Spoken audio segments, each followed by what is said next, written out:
Hi friends, it's Charlene from stampingwithcharlene.com. It is Tuesday, March 16th, 2021. Welcome to Almost Live Stamping with Charlene. Tonight we are going to make this tri-fold standalone card. Fun, easy, you're gonna love it. Pay close attention. I do make a few bloopers in this video, but if you read the things that I write on the slide, those are all the correct measurements. I just wanted to get this video out because it is spring break around here. I didn't want to go a week without posting a video, so I just left the bloopers in there and I corrected everything when I made the slides. Thanks for watching, guys, and I'll see you at the end of the video.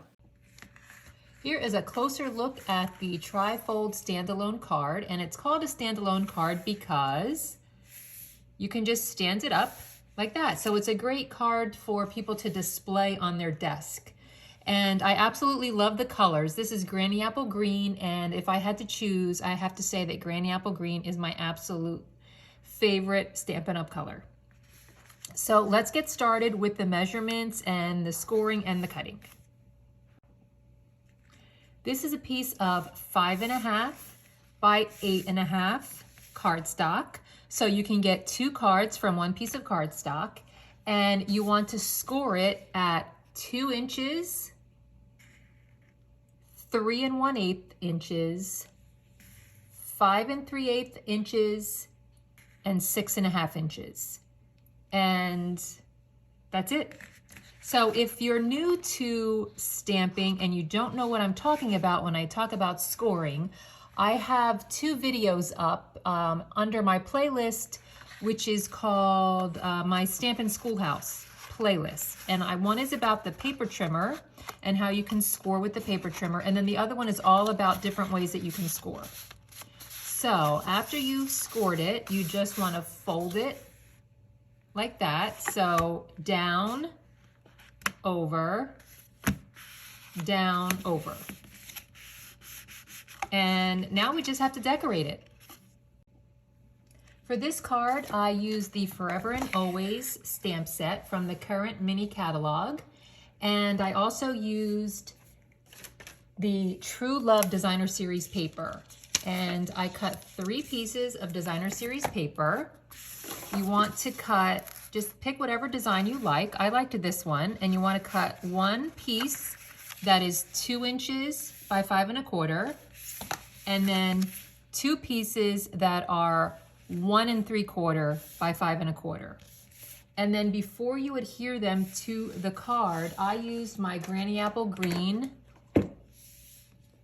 This is the light Granny Apple Green Stampin' Blend, and I colored in all of the leaves. I tried a couple of different samples where I colored in the flowers, contrasting colors, like I used Melon Mambo and I used Daffodil Delight. But I just didn't like how it looked. I like the look of this one, how it's just all basic black and Granny Apple Green. So that's why I only colored in the leaves on these pieces of Designer Series paper. So you just want to take them and make sure you get the right sizes because they look similar. So make sure the 2 smaller ones go on the end. And I'm just going to use my, let's see, you can place them any way you like. I'm just using my multi-purpose liquid glue to adhere that down. So the smaller ones go on the 2 side panels. And the 2-inch piece goes in the center. So now we just have to work on making the center piece here, but that's all there is to cutting and scoring and folding and putting the Designer Series paper on the base of the card. Because I'm using a photopolymer stamp set, I want to make sure that I have my foam mat underneath my cardstock because this gives resistance to the image when you're stamping it.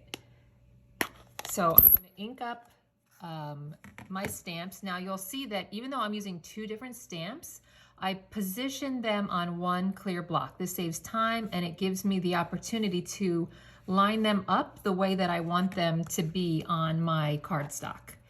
So I am using, the base here is it's 4 by 3 1/4. So I'm just inking that up, and then, oops, that already got some, gonna flip that over because that already got some fingerprints on there. And then I want to make sure that I line this up and then stamp it down. And I love photopolymer because you can see exactly where it's going. You can even tell if you've pressed it hard enough. So there is my love always. And then for the little U, I just have my tiny piece here, and I am going to ink that up. This is another, I tried to use a different color on here and I just didn't like it. I used Melon Mambo because I thought, oh, that would be like a cute little contrast, but it just didn't look right to me. So I like that the whole card is just the basic black with the granny apple green. So let's take another look at the sample card. So if you see, this is just one piece of cardstock. It's just a flat piece of basic black that I adhered to the front of the card. So in order to sign this card, you would have to turn it over and write on the back. But then I was thinking there's got to be a better way. So I came up with a better way. So here is the base of the card. And what I did was I just cut a bigger piece of basic black so that it opens. So I can adhere this to the center, and I want to make sure that I line it up. So my base piece here is a little bit shorter than the average 4 1/4. This is 4 1/4, the basic black. So I want to make sure that when I adhere it down, I get it right in the center so it fits in the envelope. So what I'm going to do in order to do that is I'm going to put the adhesive on the card itself and then go in and adhere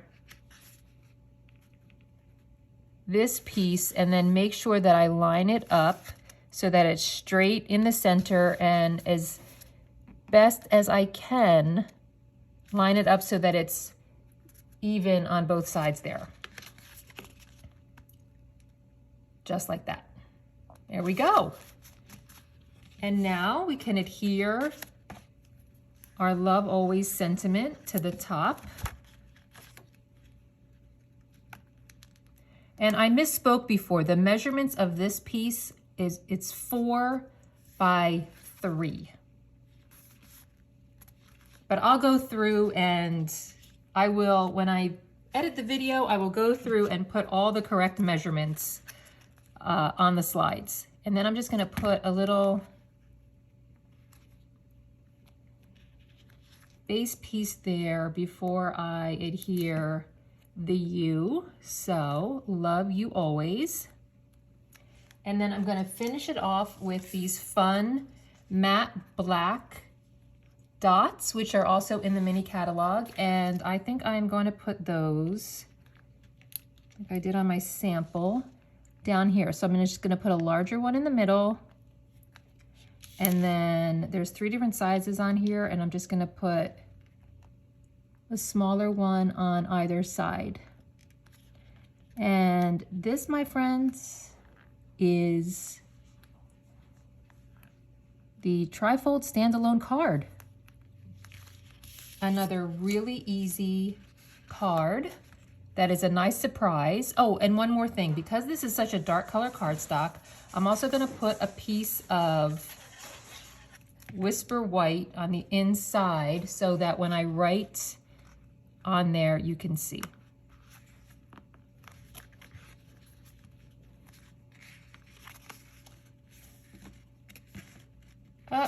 Well, it's a little too heavy to stand up the way I did it, but it's still a fun fold.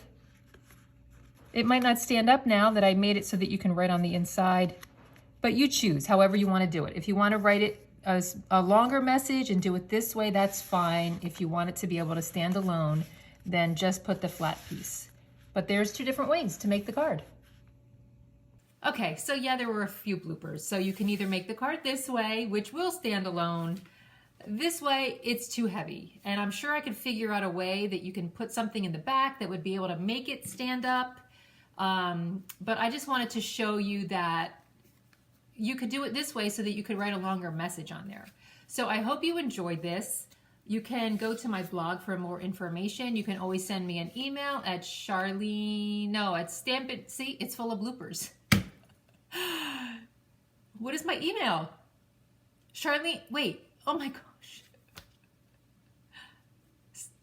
Charlene at stampitwithcharlene.com.